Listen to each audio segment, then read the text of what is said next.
Hello friends, ધમુસ kitchen and blog પર તમારું સ્વાગત છે.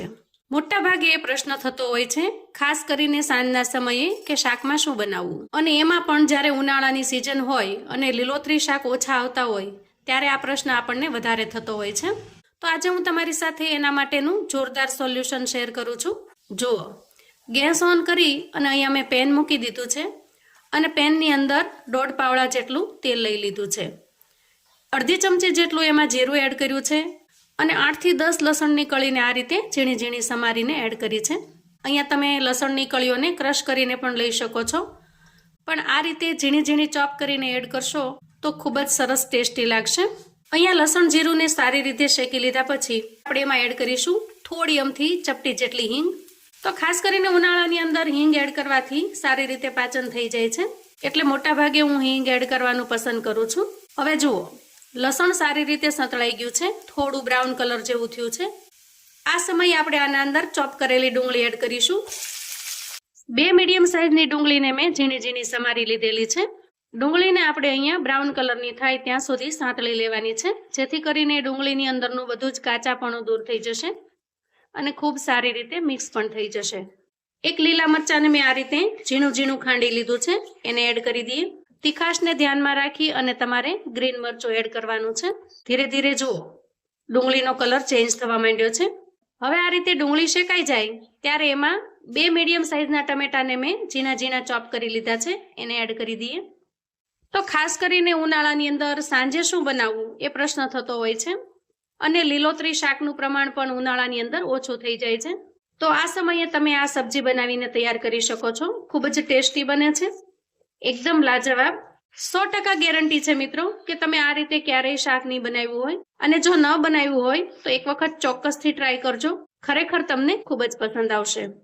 તો અહીંયા ટમેટા છે એ સારી રીતે મિક્સ થઈ જાય અને થોડા આપણે મેશ કરી શકીએ તો મેશ થઈ જાય ત્યાં સુધી પકવી લેવાના છે. આ સ્ટેજે આપણે હવે સૂકા મસાલા કરી લઈએ. સૌથી પહેલા એડ કરીશું સ્વાદ પ્રમાણે મીઠું. 1 ચમચી જેટલું ધાણા જીરું પાવડર એડ કરીશું. અડધી ચમચી જેટલી આપણે અહીંયા હળદર એડ કરીશું. 1 ચમચી આખી ભરી અને હું અહીંયા લાલ મરચું પાવડર એડ કરું છું, અને અહીંયા અડધી ચમચી જેટલું આપણે કાશ્મીરી લાલ મરચું એડ કરીશું, જેનાથી ખૂબ મસ્ત કલર આવે છે. હવે જુઓ, બધા જ મસાલા સારી રીતે મિક્સ થઈ ગયા છે, એટલે કે ખૂબ સરસ મસાલો બનીને તૈયાર થઈ ગયો છે.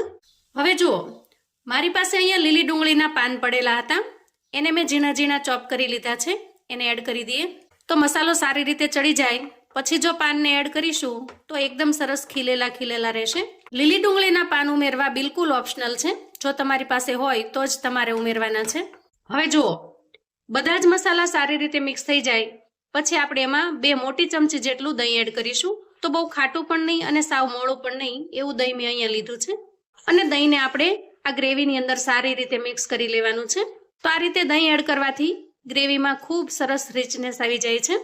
અહીંયા તમારે દહીંની જગ્યાએ મોળી મલાઈ પાસે પડી હોય તો મલાઈ પણ એડ કરી શકો છો, અને દહીં પણ એડ કરી શકો છો. કોઈ પણ બેમાંથી એક વસ્તુ તમે અહીંયા એડ કરી શકો છો. હવે ગેસની ફ્લેમને આપણે એકદમ ધીમી રાખીશું અને ઢાંકણ ઢાંકી 1 મિનિટ સુધી આપણે આને પાકી જવા દઈએ, જેથી કરીને દહીંનું જે કાચાપણું છે એ દૂર થઈ જશે અને એકદમ ટેસ્ટી એવી ગ્રેવી બનીને તૈયાર થઈ જશે. હવે જુઓ, ગ્રેવી સરસ તૈયાર થઈ જાય ત્યાં સુધીમાં આપણે આગળની તૈયારી કરી લઈએ. તો અહીંયા હું 4 ચમચી જેટલો ચણાનો લોટ લઉં છું. આજની રેસીપી આપણે 2 જણ માટે બનાવી રહ્યા છીએ, તો એ પ્રમાણે મેં બધી જ વસ્તુઓને લીધી છે. તમારે જો વધારે લોકો માટે બનાવવાની હોય તો વસ્તુનું પ્રમાણ એ રીતે રાખવાનું રહેશે. તો હવે લોટની અંદર આપણે સ્વાદ પ્રમાણે મીઠું એડ કરીશું. થોડી અમથી ચપટી જેટલી આપણે હળદર એડ કરીશું કલર માટે. એક નાની ચપટી જેટલો આપણે ખાવાનો સોડા એડ કરીશું. ખાવાનો સોડા એડ કરવો બિલકુલ ઓપ્શનલ છે, જો તમને અનુકૂળ આવે તો જ તમારે ખાવાનો સોડા એડ કરવાનો છે. સોડા નાખ્યા વગર પણ રેસીપી ખૂબ જ ટેસ્ટી બનીને તૈયાર થશે. અને થોડી ઝીણી સમારેલી કોથમીરને એડ કરી દઈએ. હવે લોટની અંદર આપણે થોડું થોડું પાણી નાખી અને એકદમ સરસ ઘોળ બનાવવાનો છે. આ રીતે આપણે થોડું થોડું પાણી એડ કરતું જવાનું છે. તો અહીં આપણે બહુ જાડો પણ નહીં અને સાવ પતલો પણ નહીં એ રીતે ઘોળ બનાવીને તૈયાર કરી લીધો છે. જુઓ, આ રીતે નીચે નાખતા રિબનની જેમ નીચે પડી જાય એવો આપણે રિબન ટાઈપ ઘોળ બનાવીને તૈયાર કરવાનો છે. જુઓ, તો ગોળને બહુ પતલો પણ નહીં કરવાનો અને ખૂબ જાડો પણ નથી રાખવાનો. આ કન્સિસ્ટન્સીમાં બનાવીને આપણે તૈયાર કરવાનો છે. ઘોળ બનાવવા માટે 1 કપ પાણીમાંથી આપણે અડધા કપ જેટલું પાણી વાપર્યું છે. તૈયાર થયેલા ઘઉંને હવે સાઈડ પર મૂકીએ અને આપણે ગેસ તરફ જઈએ. અહીંયા ગ્રેવી એકદમ સરસ પાકી ગઈ છે. તો આ રીતે સ્પેચ્યુલાની મદદથી બધી જ બાજુ ગ્રેવીને આપણે એક સરખી પાથરી દઈએ. આ સ્ટેજે ગેસની ફ્લેમને આપણે એકદમ ધીમી રાખીશું અને તૈયાર કરેલા ઘઉંને આપણે જો આ રીતે પાથરી દેવાનો છે. આ રીતે બધી જ બાજુ આપણે ફેલાવી દેવાનો છે. હવે જુઓ, આપણે અગાઉ ગ્રેવીમાં બિલકુલ પાણી એડ કર્યું નથી અને અત્યારે પણ ગ્રેવીને બિલકુલ હલાવ્યા વગર, એમાં ચમચો ફેરવ્યા વગર આ રીતે ઢાંકણ ઢાંકી 5 થી 7 મિનિટ માટે ચડવા દેવાનું છે. વચ્ચે જો તમને એમ લાગે કે નીચે ગ્રેવી ચોંટી જશે તો થોડી વાર માટે ગેસની ફ્લેમને બંધ કરી દેવાની. અંદરની ગરમી અને વરાળથી પણ લોટ સારી રીતે શેકાઈ જશે. હવે જુઓ, અંદાજે 7 મિનિટ થઈ છે અને આપણે ચેક કરી લઈએ. એકદમ સરસ ચડી ગયું છે અને બિલકુલ ચોંટ્યું નથી. આપણે સ્પેચ્યુલાની મદદથી આ રીતે કટ લગાવી દઈએ અને સારી રીતે મિક્સ કરી દઈએ. હવે આપણે આમાં અડધા ગ્લાસ જેટલું પાણી એડ કરીશું અને બધી જ વસ્તુને સારી રીતે મિક્સ કરી લઈએ. હવે પાણી એડ કર્યા પછી 1 મિનિટ માટે ઢાંકી અને ખૂબ સારી રીતે થવા દઈએ. અહીંયા ખાસ કરીને ગ્રેવીમાંથી તેલ છૂટું પડી જાય ત્યાં સુધી આપણે ચલાવી લેવાનું. હવે શાકને એકદમ ટેસ્ટી અને ચટપટું બનાવવા માટે એક નાનો કટકો ગોળનો આ રીતે મેં ઝીણો સમારી લીધો છે, એને એડ કરી દઈએ. તો અહીંયા રસાની કન્સિસ્ટન્સી આ રીતની બને ત્યાં સુધી આપણે રાખવાનું છે. હવે આપણે ગેસને બંધ કરીશું. રોટલીની પણ જરૂર ન પડે એવું સરસ મજાનું ટેસ્ટી શાક બનીને તૈયાર થાય છે. ગેરંટી છે મિત્રો કે ઘરમાં નાના મોટા સૌને આ શાક ખૂબ જ પસંદ આવશે. શાકને તમે બેસનની સબ્જી કહી શકો છો અથવા તો બેસન ભુરજી પણ કહી શકો છો. તો અહીં આપણી સબ્જી બનીને તૈયાર થઈ ગઈ છે. હવે આપણે સર્વ કરી લઈએ.